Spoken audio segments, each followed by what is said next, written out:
Hey, Right. Shereen, how are you doing?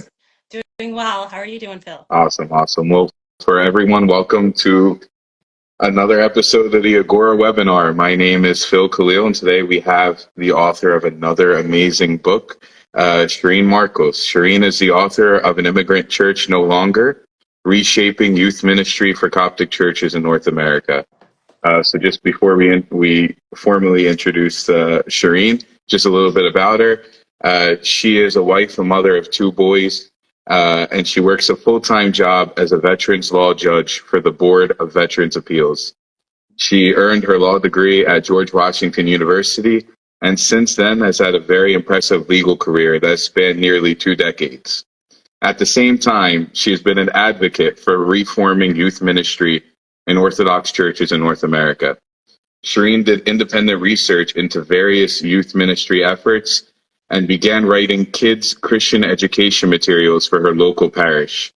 She furthered her work by completing a master's degree in Orthodox theology with a youth ministry emphasis from the University of Balamand in Lebanon, in conjunction with the Antiochian House of Studies. From there, she took her materials to a bigger platform by launching Bridges to Orthodoxy in January of 2020. She continues to write Christian education materials and lectures on youth ministry. We're pleased to have her with us today. Shereen, thank you again so much for joining us. Thank you for inviting me, Yeah, Phil.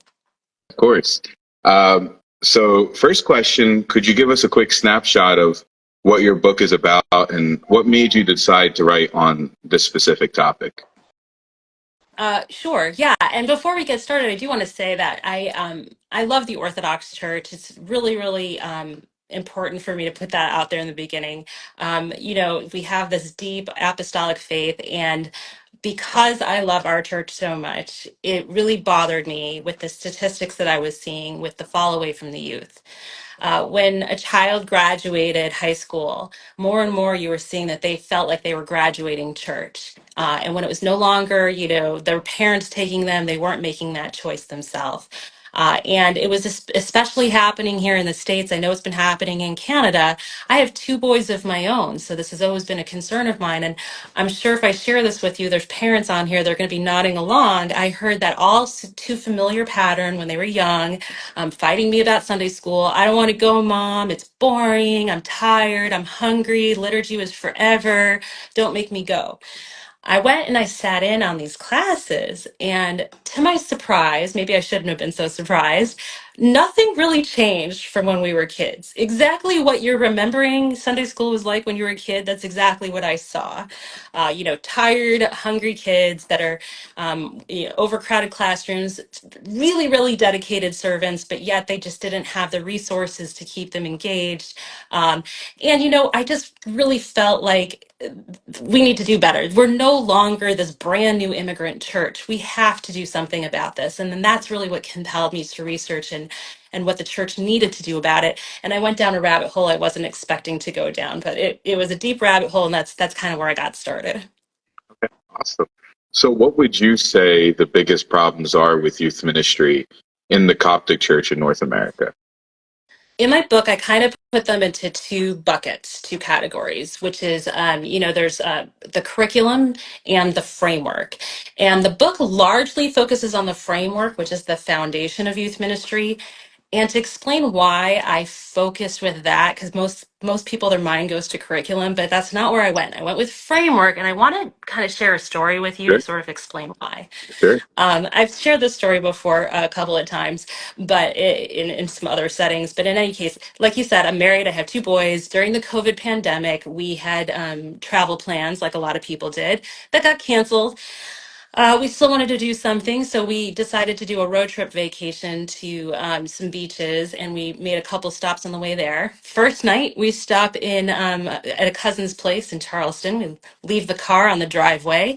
It was late. We were taking stuff out of the car and so forth. I think one kid forgot his AirPods in the car, so ran in there. Long story short, pretty sure he left the keys in there because the next morning the car was gone. Our car was stolen, all the stuff in there, all of our beach stuff. It was kind of a nightmare. My husband was on the phone with the police and then the insurance company. And then I got this bright idea. Well, wait a minute. our car, like most new cars, has one of those tracker service thingies. What if we turn it on? Like maybe Okay. we'll get lucky. Maybe we'll track down this car. So I called, the car company to turn this tracker on. The process to get this tracker turned on was nothing short of ridiculous. She wanted us to prove we earned the car, like we owned the car, and I explained to her we're hundreds and hundreds of miles away from home. How about if you turn it on, and if I'm lying, I'll go to prison. They'll throw me in jail. If it's not my car, just please, just turn it on. She wouldn't do it. I had to search through old emails. I found an old tax bill and I said, surely I wouldn't pay taxes on a car I don't own. And she goes, yeah, sure, we'll accept that. You're going to need to fax it to this number. Fax it? Really? Can I just email it? No, no, no. It had to be a fax. And no, like I said, this is the COVID pandemic. It was not 1985. I don't remember the last time I used a fax machine in the middle of nowhere too on vacation.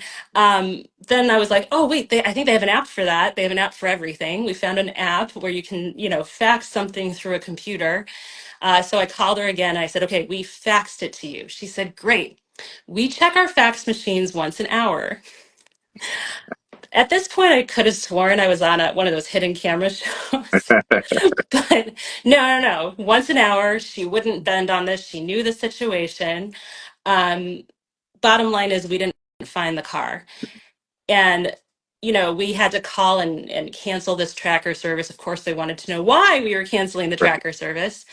The logical answer would be because the car was stolen, but I couldn't resist telling them that it's because you check your faxes once an hour. And So, if anyone's wondering, the AirPods they were perfectly safe. They were fine. But why am I, why am I telling you this ridiculous story? The tracking system is the state of the art technology. It was completely useless. Why? Because of the processes. I have to say that I see this a lot in churches. I visited a lot of different churches to see what they do with their youth ministry. And they can have, of course, everyone wants to have curriculum, but a lot of times they put a lot of emphasis on the curriculum. They want this magic curriculum that will solve all their problems. And curriculum could be the issue, but there's nothing magical about it. It's a resource. It's a hammer. It's a screwdriver. If the framework, if the process in place is not, sensical, if it doesn't allow for human compassion, common sense, personality, relationships, then the curriculum is not going to be the thing that fixes the problem. You have to focus on the framework first. And that's what I did in my book. I focused mainly on the framework because that's the foundation. That is what is broken, in my opinion. So instead of reinventing and rewriting curriculum and all that, which it could be the issue, but first let's focus on the framework. And just forgive me because I'm going to be making some sweeping good. generalizations. Okay, so most of the Coptic churches that I have ever been exposed to, when they say youth ministry, what they really mean is Sunday school. And that's all they mean, right? 100% of the resources are going into this Sunday experience. Now, of course, I've seen things like Coptic hymns class or, whatever, but the main focus of youth ministry in the Coptic churches, at least, has always been Sunday school.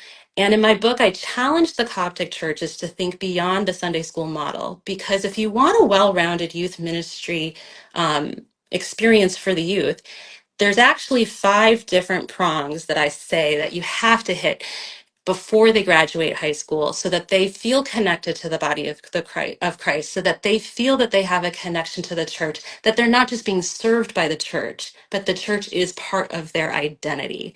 And Sunday school is just one part of that. Well, could you give us a brief synopsis of those 5 prongs that you mentioned in the book? Sure. So I go into them in a lot more detail, but just briefly, Sure. you do have the spiritual growth, that's the Sunday school piece. But then beyond the spiritual education, you need to give them good role models. You need to give them a chance to discover their talents. So second prong would be giving them a chance to serve in the church. What are their unique talents? How can they become, are they the eye? Are they the arm? What part of the body of Christ are they? And they can only do that if they start serving in church. Another prong is, we all know that the divine liturgy can be really tough for kids. How can we help them engage in not just the divine liturgy, but the entire sacramental life of the church, all of the sacraments? Um, they also need to understand the mystery of God, that he's not a character in a book like Cat in the Hat. He's actually someone we can engage, have an actual relationship with. We need to give them opportunities to build that relationship. We need to make sure that they understand that their spiritual identity is not just a compartment for Sunday, but it's part of their entire identity. God doesn't want just Sunday, he wants all of us. And lastly, we have to include the parents into the equation. We cannot neglect them. They're the ones that have the children the rest of the time that they're not in church. They need to be empowered to continue that spiritual education at home. We have to include them in what is going on with our youth ministry effort at our church. So if there's ever a situation where the parents aren't as active as you'd like them to be, is there a way to get over that hurdle? That's a great question. So when I say we can't neglect them, they need to be part of what's going on. It can be as simple as just handing them the cue cards. Sorry, I call them cue. That's what we call them in our church.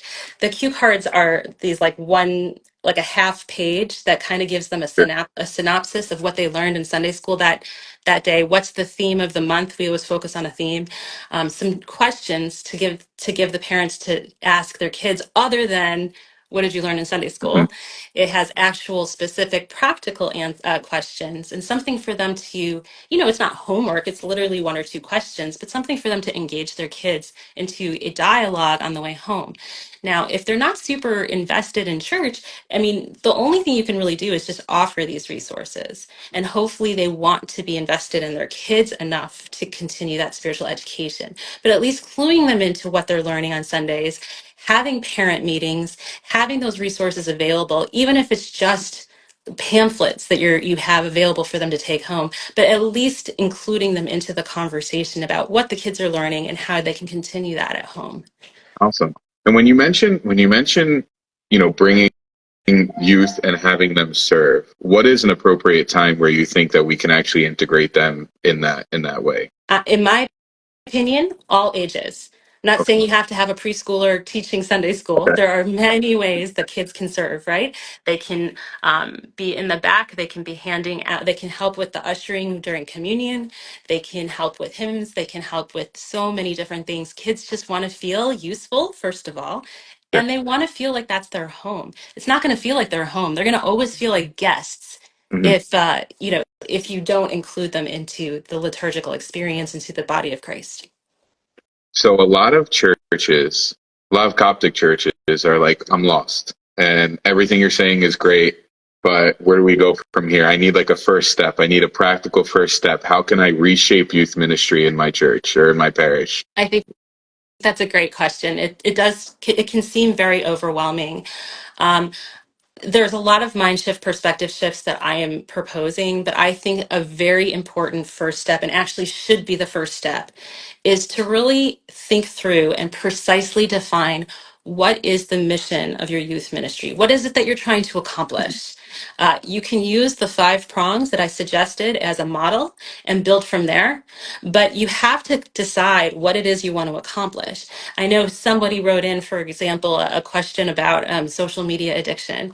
If you want to tackle those really important real world things that the kids are going through, that was a completely different world than what I grew up in, then put that in your mission statement. What is the purpose? What is it that you're trying to accomplish with your youth ministry? And then from there, anything that you decide to do has to fit one of those purposes. So if you have 5 mission statements, if you have 3, whatever the amount of goals you have, if you decide you want to do, I don't know, a sports Olympics. I remember doing that I was part of a Greek Orthodox youth group growing up. We did the sports Olympics. What bucket does that fit into? What purpose is it for that, for that sports team? That's the first step. I would 100% say that you need to define why you're doing what it is you're doing. And I know a lot of people try to cram everything into Sunday. Have you ever gone to a Sunday school where they're doing, let's do hymns class first. Let's do the Agbeya prayer. Okay, we're going to do a synopsis of what the gospel reading was during the liturgy. We need to hit a saint. We're going to do a Right. saint synaxarium, small synaxarium. Oh, and now we're going to do the Sunday school lesson. It's too much. You're burning out the kids. So you don't have to cram it all into the Sunday experience. You can create programs, but why are you creating the programs? They need to fit a mission, part of your mission. What do you think would be the hardest change for churches to implement or to accept from the five prongs or from the things that you propose within the book? Oh gosh. I'm going back and forth between two. All right, Okay. I'm going to pick both. Okay. Pick both. um, One of the things that I think is going to be hard for churches to accept, but I really, really encourage parishes to think about it, is we need to shift how we look at the role of a volunteer or a servant versus what's appropriate for someone who's just volunteering their time. Um, I think that if parishes invested and actually paid for at least one staff member, a youth ministry director, which is not that uncommon outside of the Orthodox world, and actually I've seen it in the Eastern Orthodox churches, but if you paid for one youth ministry director, someone who's actually devoted to this with their time and resources, and not just kind of trying to do this on the side with their full-time job and their other full-time responsibilities, I really feel like that's a huge game changer. They'll have invested into wanting to have that vision, and then they can actually reach the youth and properly equip the volunteers for success. So it's not all on your shoulders where you're trying to sacrifice some time here and there. Somebody's actually devoted to this. This is an effort from the church, and the church is showing that the youth are worth the investment by putting in that money. Um, Someone wrote in a question in advance about the migration of the churches and maybe different Sure. nationalities all being in there. And that kind of goes to what I think might be a second mind shift for churches that Sure. might be hard, is that everybody is going to enter church from a different place, literally and spiritually. So I think that youth ministry has to get away from thinking of it in terms of academics. And I know that that might sound like common sense, but I've seen it. I've seen it where, oh, by second grade, they will memorize the creed. And, in third grade, they will know this many saints. But everybody's coming from a different place. Maybe this is their first time in church. This cannot be academics, right? Now, as a parent and as a Sunday school teacher, I find it so rewarding to see that moment where something finally clicks in a youth's mind where it becomes real, it becomes personal to them. That's the goal. Not, did they check the box of, can they pass this quiz? Can they pass this test? I know some churches use quizzes and tests and things like that. I just don't think that we should ever have Sunday school look like it's an academic class. This is supposed to be something personal, something very meaningful for them and real. And we should have this be something that inspires them to go home and read the Bible and study it for themselves, not something in place in, replacing all of that. We're not replacing their spiritual life. So hopefully that helps. No, no, I think it does.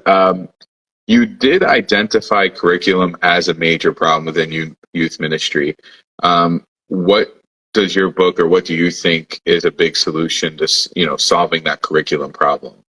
Okay, so yeah, like I said before, my main focus is the framework because I Sure. do think that that will incorporate the role of curriculum in general, because curriculum, it's a resource, it's a tool. And I think too many times the Orthodox Church um, puts a lot of emphasis on even servants planning their own lessons and things like that.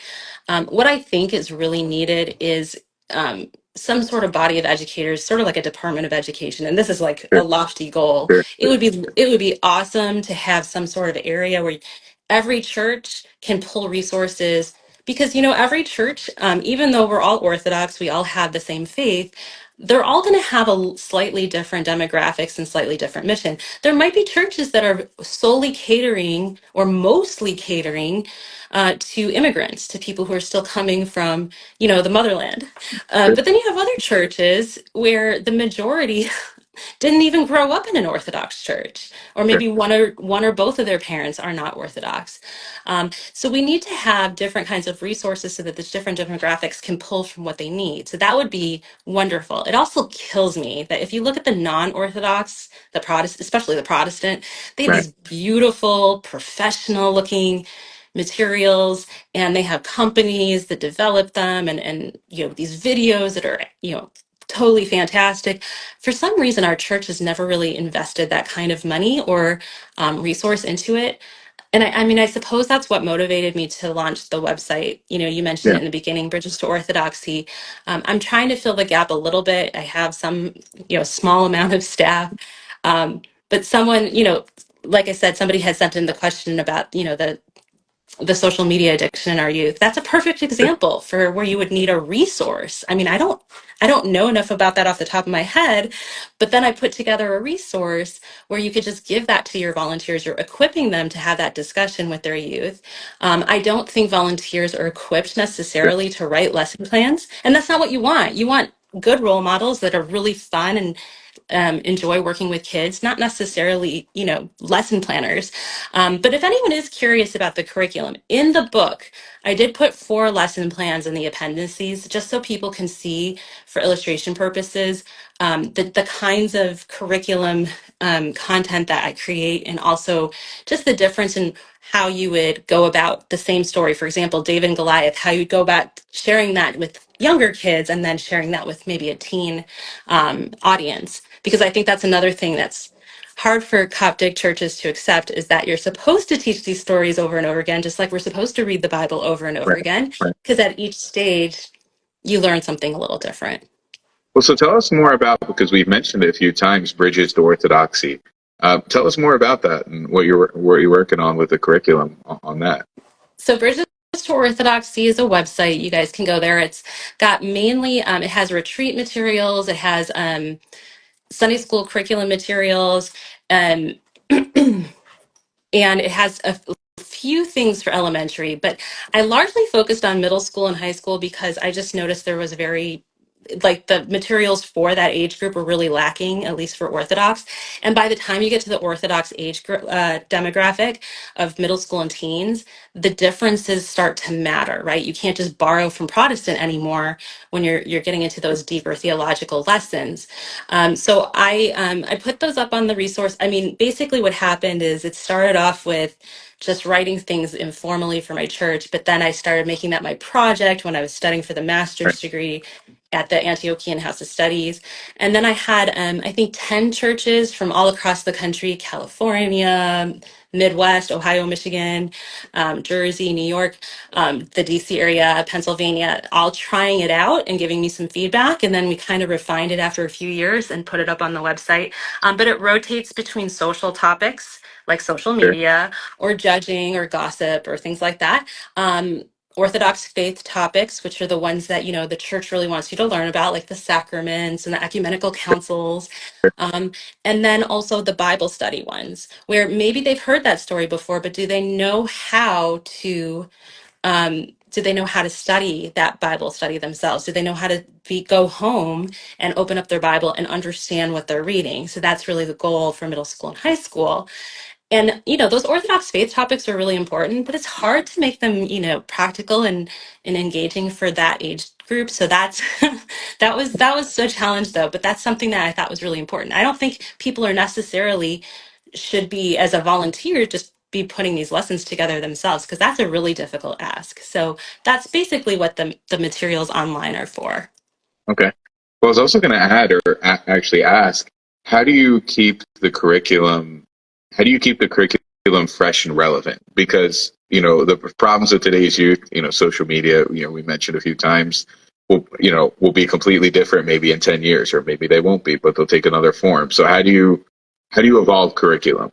That's a really great question. And I think that's like one of the things that I always talk to people about. I know that there's other curriculum resources out there that, they put in for example, I know this, a lot of people use the Southern Diocese, puts out, it's a great curriculum, and they put in a huge amount of effort to put that together. And if that works for your church, that's great. The problem is they can't put that effort in on a regular basis. So I'm assuming, and like just like the prior version, it'll sit there for a while, maybe 10 years or something, until it gets a little bit of a facelift. With the process that we put together at Bridges to Orthodoxy, where we're constantly cycling through and refreshing and upkeeping it, yeah, I mean, even 4 years ago when we talked about social media, I was just looking at those materials. I think it was 3 or 4 years ago. I mean, we have this new language now, cancel culture, Yeah. and things that we didn't talk about the first time around that I'd want to incorporate the second time around.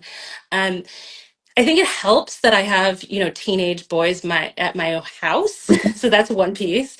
I'm also engaged in youth ministry at my church. I put out these annual surveys to people who are using the curriculum so I could get some feedback. And I try to listen to what it is that youth are experiencing. But we do have educators that help contribute to the materials as well as clergy. So we do have, people whispering in my ear like, oh, well, this wasn't quite right, we need to add this in. So that those are the things that we're doing, but we're cycling through them, and we're looking at the materials so if we did social media 4 years later, we're going to do it again, and I'm going to give it a Sure, facelift. sure. I'm sure that there are Sunday school teachers or servants that are listening to this right now. So what advice could you give to them, maybe from your book or just from your personal experiences that could help them in their service? Well, first of all, to all the Sunday school teachers out there, I have to say, I have never, ever seen more committed volunteers. I mean, it's unbelievable, especially, I mean, in the Coptic Church, the amount of hours that these volunteers in their spare time give to the youth. It's incredible. And I want to just, God bless you guys, and thank you so much for everything you're doing for our kids. What I hope my book could do for you, if you take a look at it, is to use your efforts more effectively with less frustration. Um, when I visit parishes and I sit in those Sunday school rooms, I just feel that volunteers, they need, and I say this all the time, they need resources. They Sure. don't need handcuffs. Kids are hungry. They want to have those spiritual role models. So we want to keep those servants that are really great with the kids and equip them with the tools they need to succeed and not feel burnt out. So there's a lot of suggestions in my book about how to train volunteers, how to select them, how to encourage them, how to show that we appreciate them, because I don't think that happens very often. Um, and, just to make sure that they're doing the things that they're good at and not being forced to do things that they're not so good at, such as things like, putting together a lesson plan or something like that. And also respecting that they have a finite amount of time. One of the things that I always joke around with when people want to sign up for Sunday school to volunteer, I'm like, I know what you think. You're thinking that you're signing your name in blood and you're never going to get out of the service. There's a reason why they feel that way, though, right? Like you sign up for something and it's like you can never get out of it. There needs to be a finite period of time where they're volunteering for, and then you're asking them to commit again or say this wasn't for me and to back out. So there has to be that respect there where you're giving them a chance to say whether they want to commit again or, that's it, I'm done for the year. I did it for the 1 year and I'm good. I also really highly recommend for parishes to have volunteers shadow the classes before they decide they're going to volunteer in this capacity, even if they're 100% sure that that's how they want to serve God. um, just make sure that they know what it is they're volunteering for by sitting and Sure. watching the class. So that's what I would say to the Sunday school teachers listening right now. Okay. Awesome. All right. I know I've asked you a million questions. I just have one more question. Okay. I try to do these like fun questions at the end of these webinars. If you could have a cup of coffee, with either a saint or a church father or mother, or religious figure, and pick their brain about youth ministry, who would it be and why? uh, there's so many to choose from. I feel like the natural choice, like I feel like everyone would be like, oh, you should choose Habib Girgis because he was the guy that founded Sunday school in the Coptic churches, and I'm sure that would be an amazing conversation. But when you were talking, the first person I thought of, to be honest with you, is Saint Verena, because she had gifts, she had talents, she was a nurse. She was trained in an occupation, and she took that and she used it for all the people that no one wanted to serve. Mhm. The orphans, the ones with like contagious diseases, nobody wanted to help those people. But St. Verena did. Uh, and I'd want to learn about, the person who has that kind of a heart. And I'm sure there were discouraging days. How do you get past those discouraging days? I mean, I've definitely had those days where, there's that one kid who seems to be dragging down Right. everybody else's behavior. It's not enough for them to be disruptive, but they got to drag everyone down. And it's so discouraging. How do you push through those days when you don't want to do it, you know? And I bet that Saint Verena would have great advice for even the days that she didn't feel like doing it. She didn't go with her emotions. She went with what God was leading her to do. I think she would be an inspirational person to have a cup of coffee with. I love that answer. And to be honest, I was expecting St. Habib Girgis. So the fact that you, for the exact reason you mentioned, so the fact that you changed it up and St. Verena is awesome. So, well, we're really thankful that you joined us today, taking a half hour out of your day to join us. I encourage everyone to buy the book. I Um, do see some questions. I'm having a hard Art, time reading them all. do Yeah, let me scroll up a you have little. some time for some more questions? Yeah, we could do a couple questions. Why not? Sure. Okay, I see. How have you seen the Bridges to Orthodoxy curriculum impact churches and kids? Well, I can only speak on my own personal experience here at my home church. Um, I will say that when we started this, it was so different than what any we ever did before, because the way the Bridges to Orthodoxy methodology is, we focus on one theme for the month, right? So let's say honesty. We're going to focus on the concept of honesty for the whole month. Um, and we play games, we have practical application activities, we have videos, we have discussion. And then when when the kids really started getting into it, my kids were the ones that didn't want to miss church. They were taking us, they were like, they'd come in our room and wake us up. Wait, we're going to be late. Like, I want to go to church. I want to find out what happens in the next, part of our honesty theme. So that was like the biggest change, went from kids who like fought me tooth and nail about going to Sunday school to they were the ones dragging us to church. So that was the biggest impact. I've also noticed that the kids want to volunteer. They want to feel useful. So, we have middle school and high schoolers that are in the preschool rooms as assistants once a month. We have this rule that they can't do it more than once a month because they have to go back to their own class the rest of the time. We have them, even if they're setting up chairs for events, like it's just really cool to see them, want this to be their home too. So I would say those are the two biggest impacts I've seen with the curriculum, or the methodology, I should Okay. say. Um, okay, how can the youth curriculum respond to youth needs, including topics about relationships and body needs to thrive and empower them? So any of the topics that I have put up on my website can be used for Sunday school, or it can be used for a retreat. And some of the social topics, depending on your demographics and what you really want to dive into, you may want to choose to do it as a retreat. Like something like identity, for example. You can do it for Sunday, but if you really want to get into some things that you've been seeing in your own, parishioners, maybe that's something for a retreat. We also have a dating and purity curriculum unit, which has both a retreat component but also a parent workshop component, because I don't really think you can Sure. take the parents out of that equation. But we talk about with purity. I know when I was growing up, it was always like the girls have to, be wearing modest clothing and it's all the girls' fault. And I kind of shifted away from that and I talked about it from, very neutral, if you want to talk about modesty with guys, they need this discussion too. So there were no girl guy topics. It's more the leaders get to know their own youth and get to choose how that discussion is going to go, depending on what they've been seeing.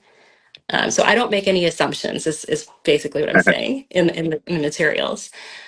Okay, instead of living a double life in constant tension with the world around them. I don't know if that was, oh, I see. Yeah. So again, one of the five prongs that I talk about is how they need to have a shift where, their Christian identity isn't just for Sunday, but it's a compartment for every single day of the week. Um, as far as what can I propose, as far as in, that part of that prong being furthered. I mean, it really just depends. I think in my church, we do a lot of retreats, and that helps them build that personal relationship with God. We have fellowship events so that they can have those friendships with other kids from church, so that when they are, looking to do something fun, they have other friends, not just, their school friends, so that they can see that other people are trying to make the same choices that they're trying to make. They're not, the only ones in the world trying to make godly choices in our world. I I appreciate think that. those were all.